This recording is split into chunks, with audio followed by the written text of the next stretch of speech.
오늘 오전에 하나님 말씀은 창세기 14장입니다.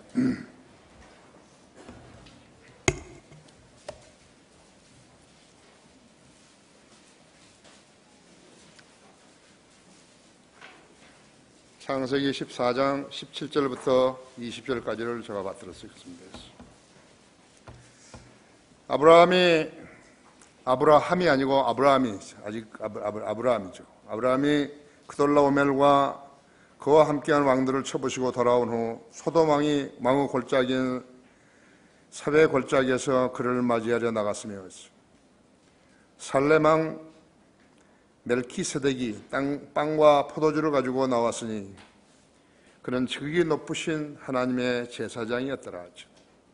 그가 아브라함을 축복하며 말하기를 하늘과 땅을 소유해 주신 지극히 높으신 하나님의 아브라함을 복주시옵소서. 너의 원수들을 내 손에 넘기신 지극히 높으신 하나님을 송축하라 하니 아브라함이 모든 것의 11조를 그에게 드리더라. 소돔 왕이 아브라함에게 말하기를 사람들은 내게 돌려주고 물품은 내가 취하라고 하니 아브라함이 소돔 왕에게 말하기를 내가 하늘과 땅을 소유해 주신 지극히 높으신 하나님 곧 주께 내 손을 드니 찬양한다는 말씀이죠. 내가 아브라함을 부자로 만들어 주었다. 고 내가 말하지 않게 하기 위하여 내가 실오라기 하나라도 신발끈이라도 취하지 않을 것이며 내게 속한 어떤 것도 내가 취하지 아니하리라.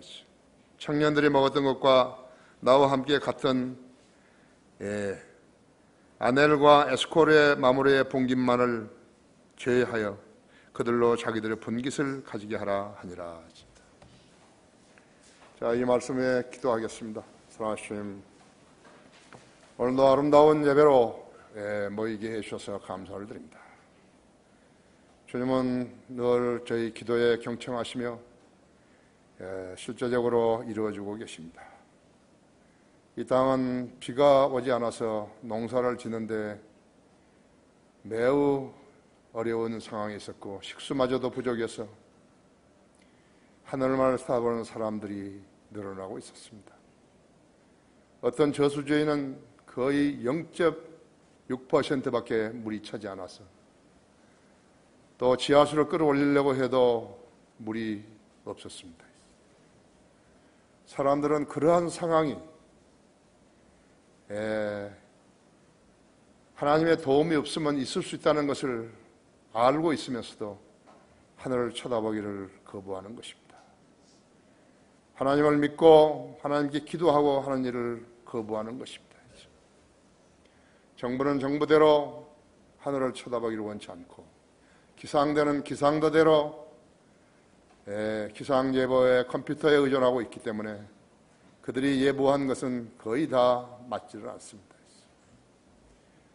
그러나 전지전능하시고 우주 만물을 창조하시고 주관하신 하나님께서 우리를 살피시고 성도들의 기도에 경청하셔서 이 땅에 피를 주셨습니다. 이제 우리는 방송이나 기상 예보 상황을 말하는 것을 신뢰하지 아니하고 이 땅이 필요로 하기 때문에 이 백성이 살아야 하기 때문에 주님께 간구드릴 때 늘 부어주시기 원합니다. 주님께서 주시는 것은 다 좋은 것들입니다. 위로부터 오는 것들은 다 좋은 것들입니다. 자연현상뿐만 아니라 주님의 말씀도 그렇고 우리를 깨우쳐주는 지식도 그렇고 또 우리가 믿음으로 구하는 것들은 무엇이나 얻을 수 있다고 약속하신 창조주께서 우리 성도들의 삶을 잘 살펴주시기 원합니다. 어려운 가정들이 주님 부르짖을 때 늘 채워주시고 또 만나주시고 해결해 주십시오. 우리 교회는 아직도 환자들이 있습니다. 김연하자면은 이제 병원을 옮긴다고 그럽니다. 약을 과도히 투약한 병원들이 아무런 책임도 지지 않는 것입니다. 주님께서 불쌍히 여겨주시지 않았으면 상당히 위태롭습니다. 우리 모두가 그렇습니다. 가정들을 잘 살피시고 가정에서 주님께 힘모아 기도하는 것들을 경청하시며 이루어 주십시오. 주님의 도움이 없이 우리가 이 세상을 살아가는 것은 어렵다는 사실을 살아가게 해 주십시오. 또 갈등이나 불화가 있는 가정들을 잘 돌보시고 기도하면 주님의 사랑의 손길이 임하게 해 주십시오. 결혼식을 준비하는 신랑 신부도 주님 잘 보살펴 주시고 아름다운 혼인 혼례식 치를 수 있도록 돌봐 주시기 바랍니다. 방금 봉도가 말씀 강론할 때 제 안에 충만해 주시고 우리 성도들도 지각을 열어주셔서 하나님의 말씀을 받을 준비를 하게 해주십시오. 우리 성도들 이 말씀을 듣고 생의 변화를 받게 하시고 마음을 철저히 열어서 주님께 아뢰는 소중한 고백의 시간이 있게 해주십시오. 뿐만 아니라 인터넷으로 이 설교를 듣고 있는 국내의 여러 지체들도 동일한 은혜로 보살펴 주시고 영적으로 잘 깨우치고 성장할 수 있는 소중한 계기 되게 해주십시오. 이 시간을 온전히 주님 손에 의탁드리며 다시 오셔서 우리를 데려가실 주 예수 그리스도 이름으로 기도했습니다. 아멘. 신비의 인물 멜키세덱, 멜키세덱이라는 제목으로 말씀을 드리겠습니다. 이 신비의 인물 멜키세덱은 성경에서 몇 군데 다루죠. 창세기에서 다루고 창세기 본문에 다루고 그 다음에는 시편 110편 4절에서 다루고 그 다음에 히브리서에서는 5장, 6장, 7장에서 10번이나 등장합니다. 마태복음 24장 5절에는 많은 사람이 내 이름으로 와서 내가 그리스도라고 말하며 많은 사람을 미혹하리라고 예수님께서 직접 말씀하셨으나 했어요. 사도행전 30년 기간 동안에 사도들의 행적을 기록한 사도행전 30년 기간 동안에 자신이 그리스도라고 그렇게 말하면서 나타난 사람은 단 한 사람도 없었습니다. 그만큼 사람들이 하나님의 말씀에 예수님이 승천하신 이후로 하나님의 말씀에 집중했던 것이에요. 그래 마귀가 악령이 거기 스며들 틈이 없어요. 그때부터 만일에 악령이 활동을 했더라면요. 그렇다면 신약 교회들이 무척 힘들었을 것이에요. 만약 그 기간에 누군가 자기도 그리스도라고 말했다고 해서 믿어줄 사람이 있었겠어요. 그렇지만 우리나라에 있었잖아요. 구원파 유병현이가 있었어요. 그의 수하에 있는 얼간이들이 유병현을 보고 예수님 같다고 이렇게 이야기했을 때 자신을 높이느라고 그는 시인도 부인도 하지 않았어요. 가정했어요. 그런 얼간이들이 그를 높여줬을 때 우쓱했던 것이에요. 아, 이거 돈을 더 많이 벌 수 있는 기회구나 그렇게 생각했던 것이에요. 예수님께서는 마태복음 24장 5절에서 많은 사람이 내 이름을 와서 내가 그리스도라고 말하며 많은 사람을 미혹하리라고 말씀하셨는데 그 말씀이 빈말이었던 것인가 했죠. 마태가 AD 90년에 죽었는데 그가 죽고 난 후에 약 600년이 지난 뒤에 그러니까 AD 710년부터 1996년까지죠. 한 사람이 나타나는데 자기가 그리스도라고 미국 뉴욕에 나타났다. 하바드 랍비라는 자가죠. 유대인이죠. 그를 위시해서 약 13명이 나타난 것이에요. 710년 이스파한에게서 720년 바그다드에서 1172년 예멘에서 1240년에서 1291년까지 있죠. 아브라함 아뿔라 피아가 있죠. 자신을 메시아라고 했다가 그의 동족들에게 살해되었고 있죠. 아사레 리 몰고는 베니스에서 자기를 엘리야라며 엘리야가 불병과 함께 나타나서 유대인들을 약속의 땅으로 약속의 땅인 팔레스타인으로 데려갈 것이라고 했지만 그런 일은 꿈에서도 일어나지 않았습니다. 정신병자는 유병헌이 뿐만 아니죠. 수도 없이 많은 자들이 그런 짓을 한 것이죠. 그 다음은 1492년에서 1575년에 다윗 르벤이라는 자가 있죠. 스페인 출신인데 유대인 메시아는 모세, 바타렐로는 구약 성경을 전부 믿었다고 했어요. 그러면서 스페인 국왕에게 자신이 메시아임을 증명해 보겠다며 자기를 불타는 용광로에다 던져달라고. 그러면 자기가 그 용광로에 살아나서 자기가 메시아인 것을 보여주겠노라고. 그래서 스페인 왕이 그대로 해준 거예요. 뜨거운 용광로에다 집어 던졌어요. 그게 어떻게 됐겠어요? 흔적도 없이 사라져 버린 거죠.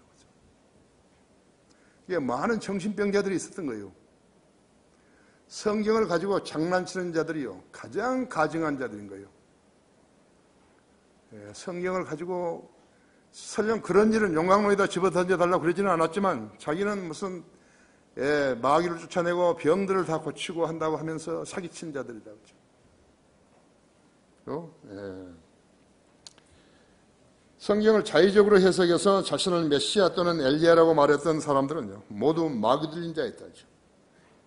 하지만 멜키세덱은 분명한 예수 그리스도의 모형이에요.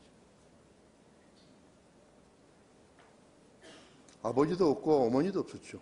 그렇죠? 예수님이 초림 때 의를 이루라고 오셨어요. 의를 이루라고 오셨다 해서 죄를 제어하려고 오신 것이, 재림 때는 화평을 이루려고 오실 것이에요. 유대인들이 예수 그리스도를 자기들의 왕으로 영접하느냐 안 하느냐에 따라서 초림과 재림은 하나가 될 수도 있고 2000년의 간격이 생길 수도 있게 되는 것이에요.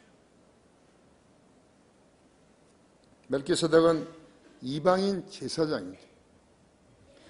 이방인일 때는 느부갓네살 때인 BC 1606년에 시작했어요. 시작했기에 멜키세덱의 계율에 따른 예수 그리스도의 제사장 직분은 유대인만을 위한 것이 아니라 이방인들을 위한 제사장 직분인 것이죠. 지극히 높으신 하나님이죠.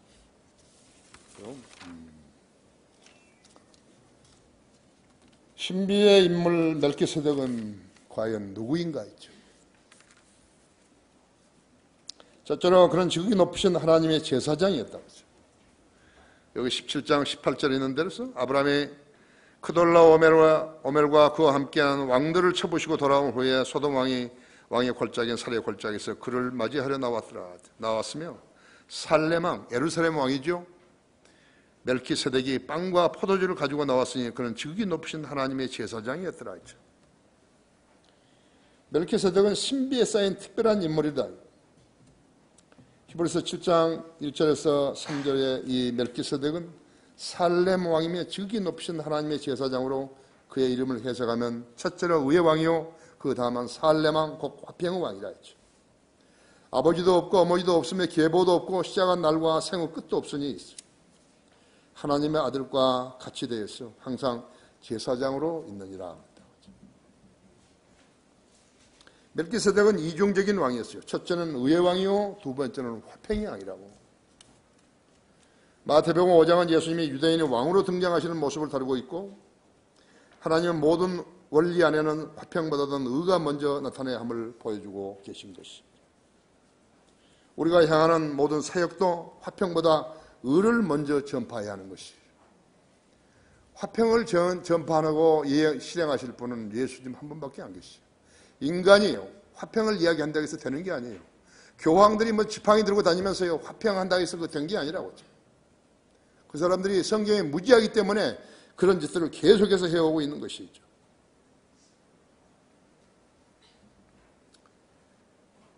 마태복음 5장은 예수님이 유대인 왕으로 등장하시는 모습을 다루고 있고 하나님의 모든 원리 안에서 화평보다는 의가 먼저 나와야 하는 것을 보여주고 있는 것이요.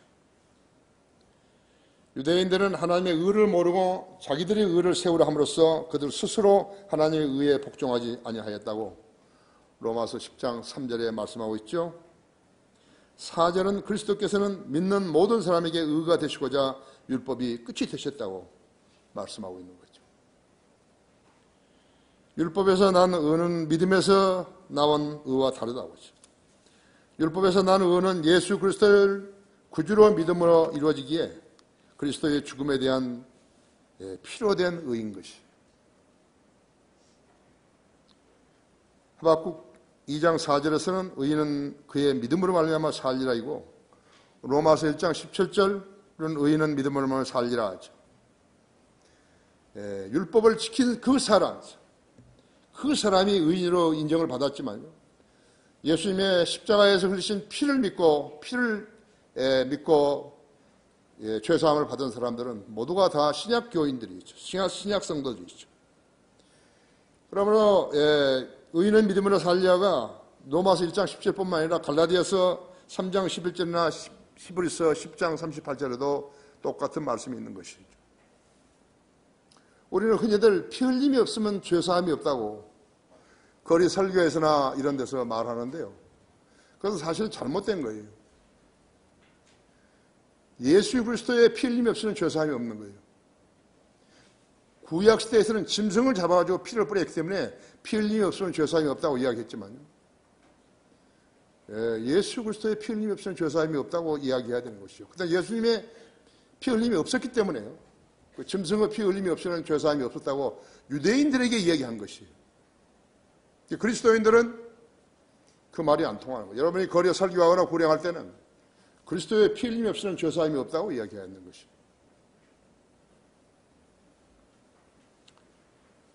로마 10장 3, 4절 다음에 죄인이 구원받은 구체적인 복음이 나오죠. 내가 내 입으로 주 예수를 시인하고 하나님께서 그를 죽은 자들로 살리신 것을 내 마음에 믿으면 구원을 받으려 했어. 사람이 마음으로 믿어 의에 이르고 입으로 고백하여 구원에 이르기 때문이라고 로마서 10장 9절과 10절에 말씀하고 있는 것이죠. 또 13절에는 주의 이름을 부르는 자는 누구나 구원을 받는다고 예수 그리스도를 믿는 것이 얼마나 쉬운 일인가를 이야기해주고 있는 것이에요. 그럼에도 불구하고 설교자라는 자들이요, 그 말을 빌빌 꼬으면서요, 사람들로 하여금 구원받지 못하게 하고 있는 것이. 특히 박옥수 같은 그런 가짜 목사는요, 세상 죄를 지고 가는 어린 양이라고 예수님을 표명할 때 그렇게 하고 있는 것이죠. 아직도 지금 구원받지 못했어요. 그 친구들은 구원도 못 받고 아주 예수님 시작해서 다 이루었다고 말씀하시는데 그것이 이루어지지 않았다고 표명하는 것과 똑같은 것이죠. 그런 자들이 자랑을 하고 있는 거죠. 멜키세덱은 아브라함, 이삭, 야고보 계보에 들지 않는 인물이에요. 신비 인물이죠. 유대인이 아니죠. 멜키는 왕이라는 의미고 세덱은 의라는 의미예요. 의의 왕이란 말이죠.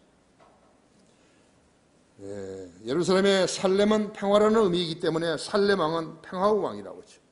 그 모두 다 이중왕이죠. 예루살렘은 평화의 도시로 살렘 또는 살롬 또는 실로처럼 다 평화라는 뜻이라고 하죠. 평화의 도시 예루살렘은 지구상에서 가장 여러 번 전쟁을 치른 것이에요. 왕이 없이는요, 왕이 오시지 않으면 세상은 화평이 없어요. 인간이요, 평화회담을 하고 유엔에는 193개국 대표들이 모여가지고 뭐라고 하고 유엔 제재 메토 이렇게 하지만 그 쓰잘데없는 짓 하고 있는 것이에요. 머피의 법칙대로 인간은 쓰잘데없는 일만 하고 사는 거예요. 그 유엔이 특히 그런다고 하죠. 유엔, EU 모두 다 인간끼리 만든 그러한 단체는요, 모두가 그런 것이죠. 우리나라 정부의 위원회처럼요, 선거 때 빚진 사람들 전부 데려다가 시켜 먹는 거예요. 돈 주면서.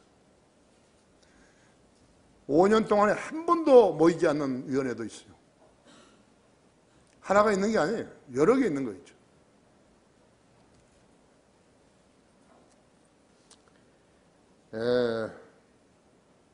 전쟁을 하면 사람이 죽기 때문에 피를 흘리죠. 재래식 무기는 뭐다 창이나 활이나 칼 아니죠. 사람 몸을 치거나 찌르면 피가 나오잖아요. 인류 속죄를 위해 갈보리에서 피 흘려 죽으신 주님도 이 도성에서 피를 흘리신 것이. 예루살렘은 27번이나 주인이 바뀐 거예요. 그런데 평화의 도시라 했죠. 예수님이 없이는 평화 없어요. 유엔은 헛짓하고 있는 거죠. 나는 유엔에서 무슨 사무총장 했던 사람들이, 이런 사람들이 무슨 세미나 한다고 하는 거 보면 웃기는 거예요, 이거요. 어린애 장난도 아니고. 자기가 거기에서 재임하는 기간 동안에 세계 평화를 위해서 무엇을 기여했냐, 이거. 사람이 일을 하면 월급을 받죠? 그 친구들은 무슨 짓을 했기에 월급을 받냐, 이거. 세상에서 가장 편안한 직업이 그 직업 같아요. 다윗 왕은 전쟁을 해서 예루살렘을 차지하고 그 이름을 다윗 성읍이라고 불렀다고 하죠. BC 607년에는 이집트 파라오 느코가 예루살렘에 쳐들어왔고, BC 586년에는 바빌론의 느부갓네살이 왔고, BC 536년에는 페르시아의 코레스가 왔고, AD 70년에는 로마의 티투스가 왔었다고 하죠. 다 불태워버렸어요.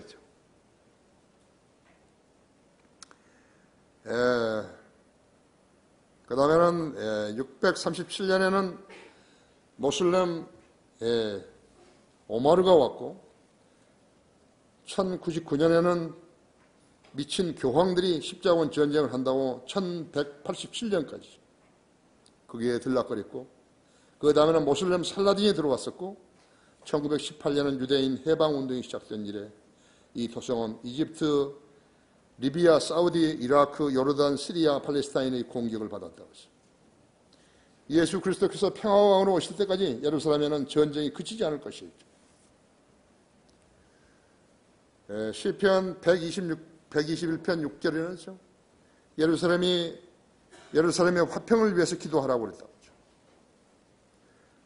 화평의 왕이 치리하실 그때야 비로소 예루살렘은 화평의 도성이라고 불릴 수 있기 때문에 122편, 시편 122편 6절에서 예루살렘의 화평을 위해서 기도하라고 했다고 하죠. 여러분이 기도하실 때 생각이 나시면 예루살렘의 화평을 위해서 기도하셔야 한다. 그것은 주님 빨리 오십시오. 그 말하고 똑같은 거죠. 멜키세덱은 누구인 것인가? 두 번째로 멜키세덱은 분명한 예수 그리스도의 모형이죠. 18절에서 살렘왕 멜키세덱이 빵과 포도주를 가지고 나왔으니 그는 지극히 높이신 하나님의 제사장이었더라 했죠. 이 표현은 유대인의 하나님을 이방 민족들의 신들보다도 뛰어나신 신으로 높일 때 사용하는 용어예요. 다니엘서 4장 17절에서 오 왕이여 그랬죠. 오 왕이여 그죠? 5장 18절, 7장 25절에서 사용되었다 했어. 이름은 이방인들의 이름과 관계가 되며 또 모든 피조물 창조주로서 민족들을 다루시는 하나님을 지칭하는 우주적인 이름이에요. 왕이라고는 인간들이 붙이는 이름들 있잖아요. 뭐 사우디도 뭐 왕이다, 뭐도 어디도 왕이다 하지만요. 그 함부로 붙이는 이름 아니에요. 히브리서가 전환기적인 책이라서요. 교회 시대와 환란 시대에 이어가는 두 개의 책이라서요. 잘 어렵지만요. 환란기의 유대인들을 위한 책임에도 불구하고 여전히 신약시대의 성도들을 위해서도 중요한 위치를 점유하고 있는 것이 심오한 진리의 지식을 얻을 수 있는 책이 바로 히브리서예요. 여러분이 성경을 공부한다고 했으면 히브리 주석서를 자주 읽어야 된다고 했죠. 그러면 많은 보화를 캐낼 수 있어요. 그리스도인으로서 나가 왜 이렇게 할 일이 없는가 한 사람은 그 사람 게으른 사람이에요. 주석서 한 권을 보는데 일주일 가지고 안 되는 거예요. 공부해야 한다고 했죠. 성경을 많이 알아서 다른 사람을 가르쳐주면 하나님께서 그 사람 밥 먹여주시는 거예요. 나는 그리스도인이 실업자가 있다. 이해가 잘 안 되죠. 가방 착 메고 하나님 말씀 공부하기 원하십니까? 복음 전하면서 이야기했대요. 공부 나 좀 가르쳐 달라고. 그렇게 하면 그 사람하고 약속해가지고 가르쳐 준다 했죠. 은혜를 받은 사람은요, 그냥 빈손으로 가라고 안 그런다고. 물론 우리는 돈을 벌기 위해서 성경을 가르치는 건 아니지만요. 성경을 가르치면은 하나님께서 먹여주신 것이. 예, 그것은 진리. 그돌라 오멜과 동맹한 왕들이 소돔과 고모라에 동맹한 왕들과 싸워 이겨서 롯을 사로잡아 갔을 때 아브라함, 아직 아브라함이 아니죠. 아브라함이 자기 군사들을 대동하고 몇 명 안 됐어요. 한 300명인가? 이렇게 조금 넘었죠. 데리고 가서 그들을 치고 돌아오던 날에 살렘 왕 멜키세덱이 아브라함을 맞으러 와가지고 빵과 포도주를 건너주면서 아브라함을 축복해 줬어요. 예, 특이한 일이죠. 특이한 일인 것이죠. 아브라함은 그 전투에서 얻은 탈춤으로 10분의 1을 멜키세덱에게 주었다. 이것이 최초의 11조이죠. 두 사람 사이에 11조와 빵과 포도주가 등장함으로써 율법 이전에 행해진 것들은 율법이 지난 후에도 여전히 존재함을 알 수 있는 것이죠. 갈라디아 3장 17절에 하나님께서 그리스도 안에서 미리 확정하신 언약을 430년 후에 생긴 율법이 폐기시킬 수 없으며 무효화시킬 수 없느니라고 말씀하고 있는 것이. 성경을 알면은 훤히 보이죠. 훤히 보인다고 하죠. 성경을 모르면은 다른 일들도 다 혼미해지는 것이죠. 아브라함은 가나안 땅을 하나님으로부터 약속받았죠. 모든 적들의 위협으로부터 보호를 받았고 땅의 모든 족속들을 복이 되며 그 땅들을 영원히 소유하게 될 것을 보장받은 인물이었죠. 히브리서 11장은 믿음의 장인데요. 믿음의 장이라고 우리가 부르는데 아브라함에 대해서 언급해 놓은 데는 11장이에요. 하지만 이삭과 야곱, 요셉을 다루는 장은 한 절씩밖에 없는 거죠. 같은 족장들인데요. 아브라함은 유대인들만의 왕의 지도자가 아니었어요. 조상이 아니었어요. 이방인들의 조상도 되는 것이었어요. 소돔 왕이 아브라함에게 사람들을 내게 돌려주고 물품은 내가 취하라고 말하니까 아브라함이 그의 제안을 이렇게 거절한 것이죠. 22절에서 아브라함이 소돔 왕에게 말하기를 내가 하늘과 땅을 소유해 주신 지극히 높으신 하나님 곧 주께 내 손을 드니 내가 아브라함을 부자로 만들어 주었다고 내가 말하지 않게 하기 위하여서 내가 실오라기 하나나 신발끈이라도 취하지 않을 것이며 내게 속한 어떤 것도 내가 취하지 아니하리라. 그러니까 하나님을 믿는다는 사람들이요. 성경대로, 성경의 원리대로, 성경에서 가르쳐준 그대로 하게 되면요. 이 세상을 사는데 그렇게 어렵지 않다고 했죠. 그런데 이렇게 믿다가 또 변질돼가지고 저렇게 믿다가 변질돼 버린다. 교회도 한 교회만 지속적으로 신실한 교회인 거 찾아가지고 그 교회에 자신을 몸을 묻고 주님을 섬기게 되면 받는다 했죠. 기도하면 응답해 주신다고 약속한 거예요. 하나님의 약속이에요. 그건 진리예요. 성경은 경전이에요. 모든 성경은 영감으로 기록진 것으로서 교리와 책망과 바로잡음과 의로 훈육하기에 유익하니 그게 모든 성경에는 스크립처예요. 성경에는 바이블이라는 말이 없어요. 그럼 스크립처가 뭐인가? 경전이에요. 경전이에요. 그냥 책이 아니에요. 경전에는 뭐가 들어있는 것인가? 경전에는 하나님의 약속이 들어있는데 하나님의 약속이라고 하죠. 예언들로 꽉 차 있는 거죠. 예수 그리스도에 대한 예언은요, 한 분에 대한 예언이요, 48가지나 있는 것이에요. 그대로 다 성취된 것이죠. 다시 오신다는 것도 성취될 거예요, 이제. 교회를 오래 다녔으면서 예수님이 다시 오신다고 믿지 않은 사람은 그 사람 믿는 거 아니에요. 그 약속을 뭘로 자기 것으로 만들 수 있는 것인가 하니까 믿음으로 만들 수 있는 것이에요. 돈이 아니에요. 열정 아니에요. 믿음으로 만든 것이죠. 믿음이 없는 사람은 하나님과 아무 관계도 없어요. 교회를 아무리 오래 다닌다 해도 관계없어요. 하나님 말씀 믿는 사람은 하나님께서 그 사람의 믿음을 보고서 그 사람과 동행해 주시고 그 사람의 기도에 경청하시는 것이죠. 그것을 가르치지 않고 싹군 목자들이 여기서 쥐가 먹고 살라고 사람들 불러다가 그 사람들한테 헌금 걷어가지고 먹고 사는 그건 아니에요. 그건 도둑이요 강도라 그랬다고.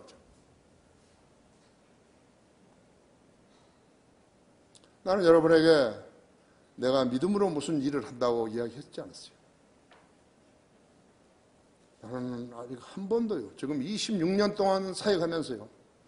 아유, 어떤 성도가 돈을 좀 더 내나. 난 그런 것을 해본 적이 없어요. 난 우리 컴퓨터에 그런 거 없어요.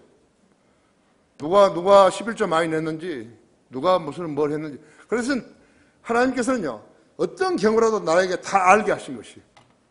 내가 알아요, 여기 있는 성도들 중에서. 누가 하나님께 신실하게 바치고 섬기는지, 그거 나 거의 다 알아요. 그렇다고 해서 나와 뭐 그 형제 보고, 그 형제 자매 보고 무슨 섭섭하게 여긴다든지 그런 거 아니에요. 이 사람은 돈을 주님보다 더 사랑하는구나. 그것만 아는 거죠. 뿌리가 없으면 뽑힌다고 그죠.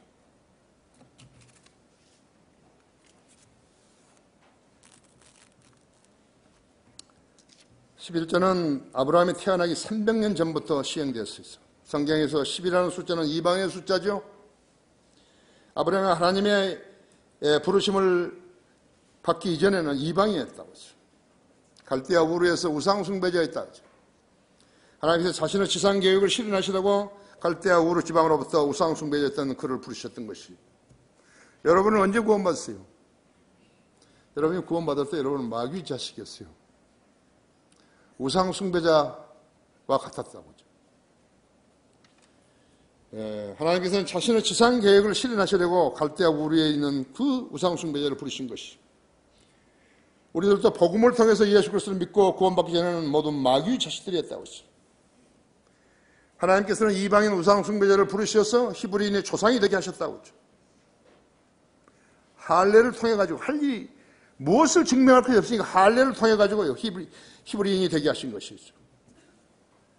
하나님께서는 이방인 우리를 부르셔서 영적 할례로 우리 몸을 벗고 자녀되게 하신 것이죠. 골로새서 2장 11절에서는 영적 할례가 나오잖아요. 아브라함은 히브리인들의 육신적인 조상이지만요, 우리에게는 영적 할례를 받은 우리 영적인 조상이죠. 아담의 10대손 노아는 이방인의 아버지였고, 창세기 10장 10절은 최초로 신할 땅에 세워진 이방 왕국이었다고 했어요. 사도행전 10장은 이방인들에게 복음이 열린 장이고, 누가복음 10장에서는 10명의 문둥병자들이 치유를 받았는데 감사를 표명하려고 온 것은 한 명밖에 없었어요. 그것이 이방인이었어요. 요한복음 10장은 우리 안에 들지 않은 양들을 언급하고 있는 것이 이방인들이죠. 구약시대 유대인들은 그리스도의 출임을 거부함으로써 주님의 오심을 혼란시켰고, 신약의 이방인들, 즉 교회들은 주님의 재림을 거부함으로써 주님의 재림을 혼란시키고 있다고 하죠. 하지만 하나님의 약속은 빈틈없이 실현되는 것이죠. 왜? 하나님의 약속은 진리이기 때문에 그런 거예요. 하나님이 쓰레기 같은 인간들을 데리고요, 거짓말 하실 이유가 없어요. 인간의 심성으로 하나님을 판단하는 사람은 전부 실패한 거예요. 멜키세덱은 누구인 것인가? 세 번째로 예수님의 제사장 직분은요, 레위 계열이 아니라 멜키세덱 계열이죠. 여러분 거기 히브리서 7장 한번 열어보십시오. 제가 좀 길게 읽을 거예요. 여러분 거기 7장 찾으셔야 돼요. 11절부터 28절까지 읽을 건데요. 여러분 잘 들으셔야 돼요. 그럼 여러분 책 한 권 읽은 거와 똑같아요. 그러므로 만일 레위 지파의 제사장 직분으로 온전해질 수 있었다면 백성이 그 아래서 율법을 받았습니다. 굳이 아론의 계율에 따라 부르심을 받지 않고 멜키세덱의 계율에 따라 다른 제사장이 일어날 필요가 있었겠느냐. 제사장 직분이 바뀌었다면 율법도 반드시 바뀌어야 하리니 이런 것들이 그분에 관해서 말해진 것으로서 그분은 아무도 제단에서 섬긴 적이 없는 다른 지파에 속하기 때문이라 하죠. 우리 주께서 유다 지파에서 나신 것이 분명하니 이 지파에 대해서는 모세가 제사장 직분에 관하여 정한 것이 없기 때문이라. 멜기세덱과 같은 다른 제사장이 거기에서 일어난 것을 보니 더욱더 분명하도다. 그는 육신의 계명의 율법에 따라 된 것이 아니라 끝없는 생명의 능력에 따라 된 것이라 했죠. 이는 그가 증거하시기를 너는 멜기세덱의 계율에 따른 영원한 제사장이라고 하셨습니다. 이는 앞서 있는 계명이 참으로 연약하여 무익함으로 폐하여졌습니다. 율법은 아무것도 온전케 못하였으나 더 좋은 소망의 도래는 온전케 하였으니 이를 통하여 우리가 하나님께 가까이 다가갑니다. 그가 제사장이 된 것은 맹세 없이 된 것이 아니니라 했어요. 그들은 맹세 없이 제사장이 되었으나 이분은 자기에게 말씀하신 그분에 의해서 맹세로 된 것이니 주께서 맹세하셨으니 후회하지 아니하시리라. 너는 멜기세덱의 계율을 따른 영원한 제사장이라 하셨도다. 이 말이 개역성경에는 없어요. 예수는 이처럼 더 좋은 언약의 보증이 되셨느니라. 그들이 실로 많은 제사장이 된 것은 죽음으로 인하여 직무를 계속할 수 없었기 때문이라. 이분은 영원히 계시기 때문에 불변의 제사장 직분을 가지셨도다. 그러므로 그는 또한 자기를 통하여 하나님께 나오는 자들을 끝까지 구원하실 수 있으니 이는 그가 항상 살아계셔서 그들을 위하여 중보하십니다. 그러한 대제사장은 우리에게 적합하니 거룩하고 악이 없으며 더러움이 없고 죄인들에게서 성별되시며 하늘들보다 더 높은 높이 되심이라.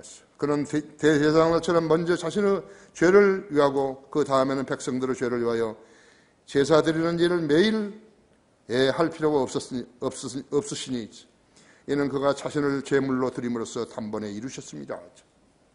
율법은 연약한 사람들을 대제사장으로 세웠으나 율법 이후에 나신 맹세의 말씀은 이들을 세웠으니 이분은 영원히 드려주셨느니라.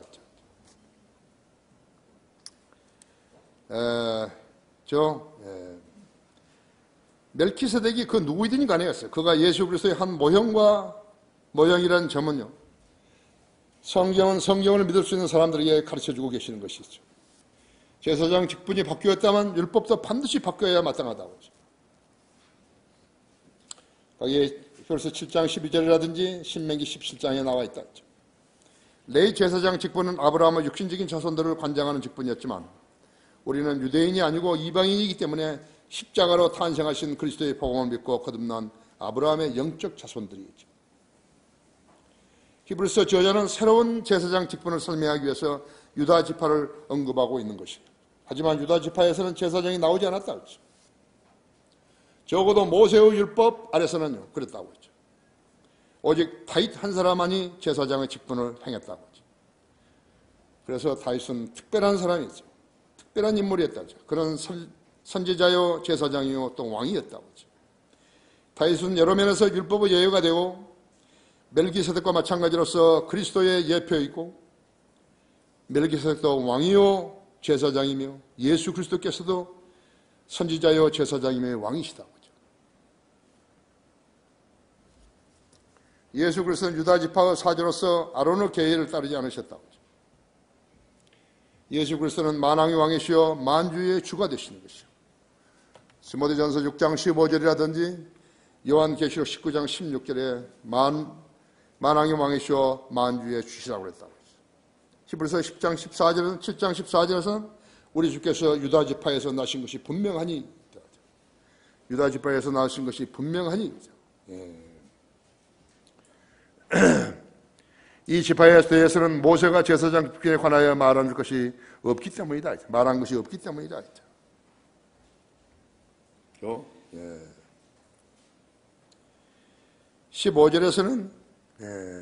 멜기세덱은 멜기세덱과 같은 다른 제사장이 거기에서 일어난 것을 보니 더욱더 분명하도다 했죠. 16절에서 그런 육신적인 계명의 율법에 따라 된 것이 아니라 끝없는 생명의 능력에 따라 된 것이라 하죠.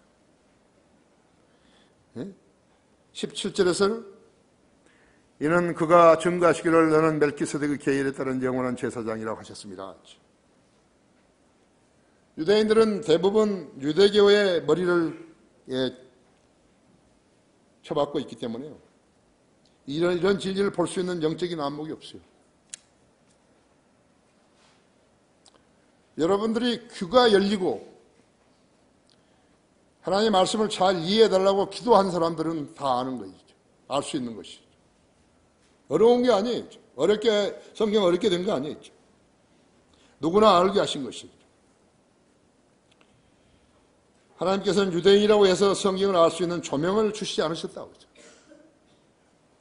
유대인들은 그들의 교육 방식으로 과학과 전쟁 무기 개발의 선두주자가 돼가지고 지금까지 세계에서 전체 노벨상의 20%를 유대인들이 차지한 것이죠. 성경을 알아서 아니에요.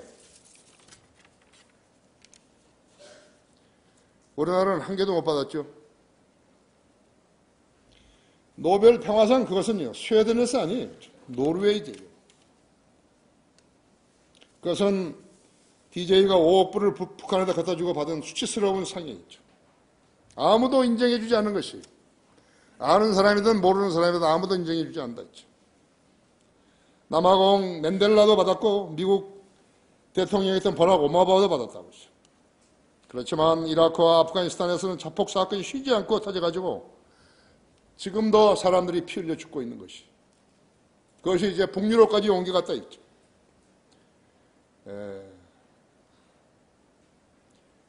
노벨 평화상을 받았다고 해서 남북관계가 개선된 게 한 가지도 없다고 해요. 그 친구는 이북 갔다 와가지고 비행기에서 내리면서 이제 전쟁은 한반도에서 전쟁은 없다고 거짓말해버린 거죠. 그런 친구들이 대통령이 됐다 했어요. 좌파 대통령이 되고 2번이나 대통령이 되었다 했죠.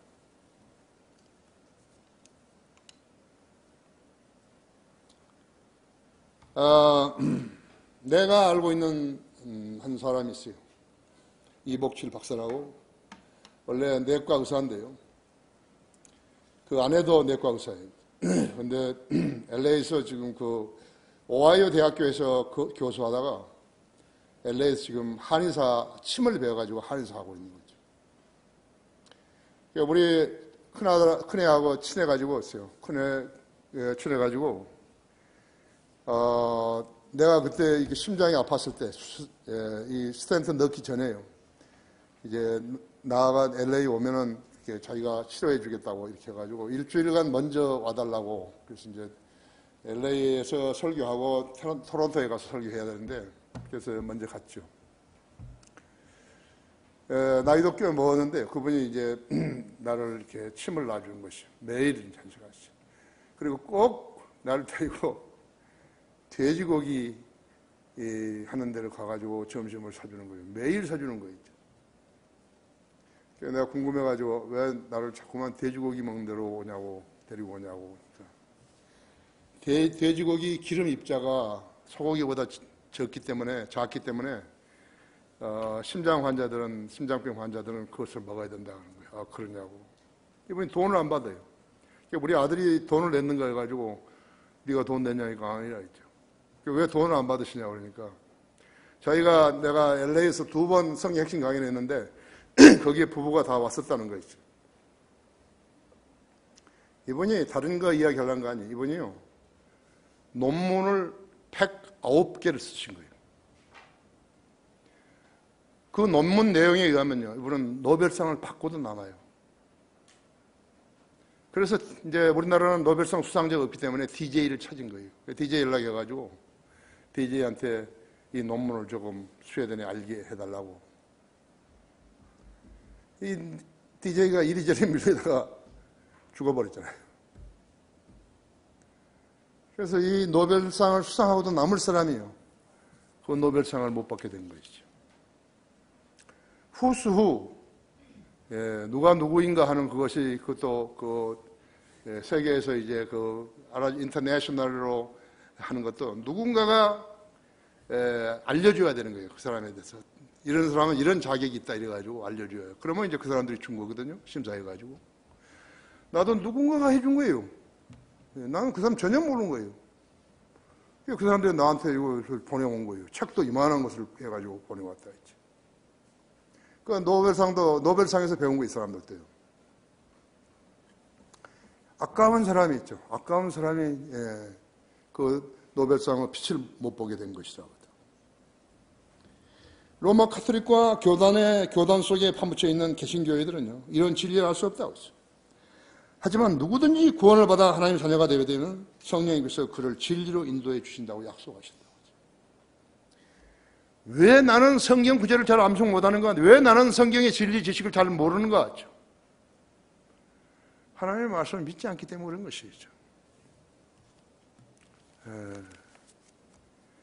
진리의 영이신 그분이 오시면이죠. 진리의 영이신 그분이 오시면 너희를 모든 진리로 인도하시리라 했죠. 그분은 자신에 관하여 말씀하지 아니하시며 무엇이나 들은 것을 말씀하실 것이요 또 너희에게 다가올 일들을 알려주시리라 했죠. 요한복음 16장 13절이에요. 약속하신 것이에요.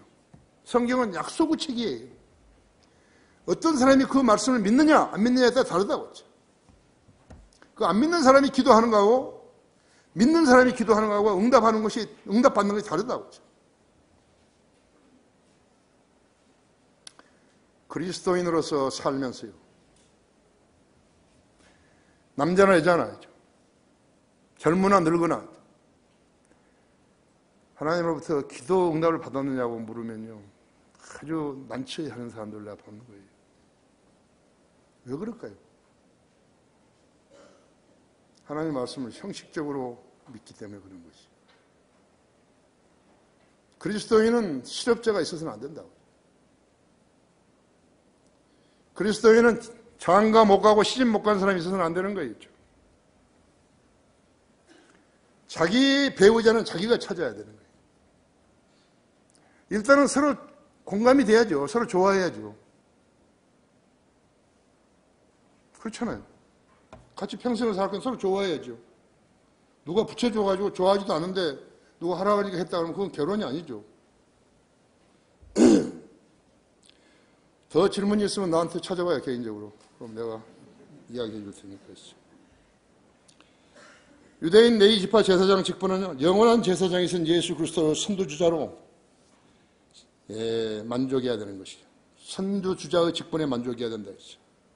레위 지파인 심예인 요한도요, 초림 때 예수 그리스도의 선두주자였어요. 예수 그리스도께서는 아론의 계열이 아닌 멜기세덱의 계열에 드시는 것이에요. 이는 제사장 직분에는 계보가 없을 수도 있다는 의미인 것이에요.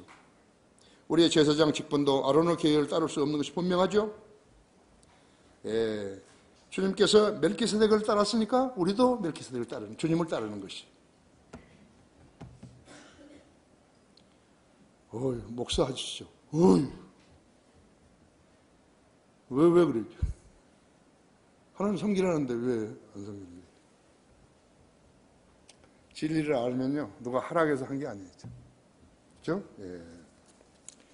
자, 결론적으로 베드로전서 2장 9절을 한번 열어보십시오.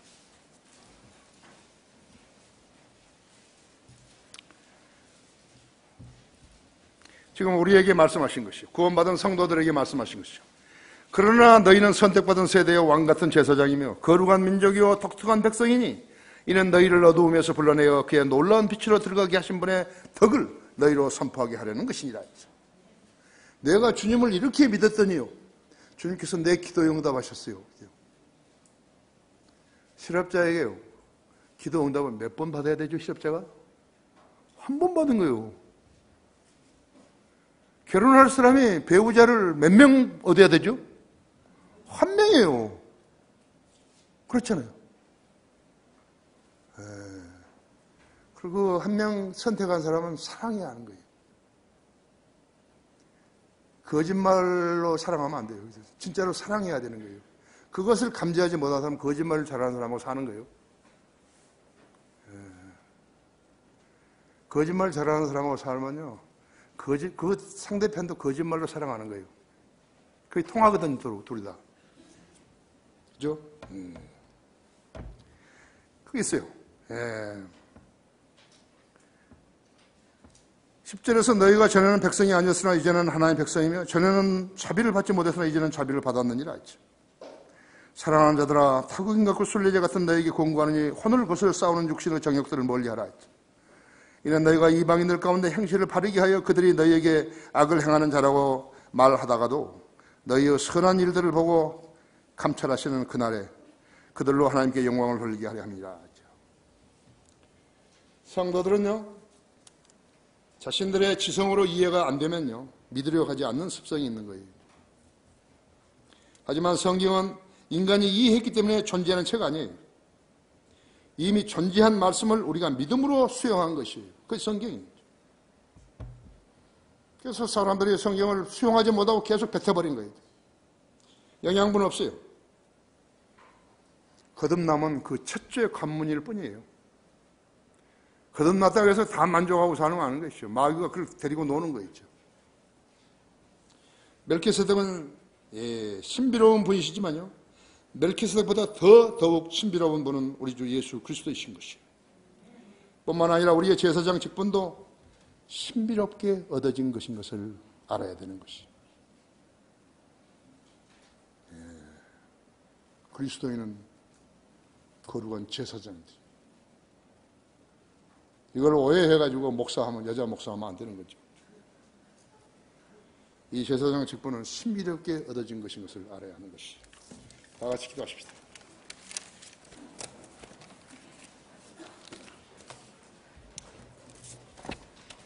위대하신 아버지 하나님, 주님께서는 저희 기도에 늘 경청하셔서 저가 무슨 설교를 해야 될 것이라고 물으시면 저에게 알려주고 계십니다. 오늘 또 주님께서 제게 주신 말씀을 제가 전했더니 우리 성도들이 매우 많이 고무되었습니다. 자기 지식으로 하나님의 약속을 붙드는 그러한 성도들 되게 해주십시오. 이 초청 시간에 그렇게 해주십시오.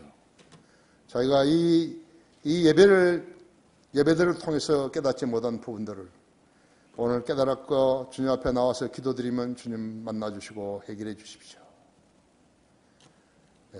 우리는 생활이 풍요하게 되려고 주님을 믿는 건 아니지만 주님께서는 약속하셨습니다. 믿음으로 다가서서 구하면 응답해 주신다고 요한복음 10장에서 약속해 주셨습니다. 우리는 주님의 어린 양들입니다. 우리는 주님의 도움이 없이는 어디로 가는지도 모르면서 이탈할 수도 있습니다. 주님 성도들 주님 앞에 기도드리면 주님 만나주시고 인도해 주십시오. 이 초청 시간 주님 영광을 위해서 써주십시오. 주 예수 그리스도 이름으로 기도했습니다.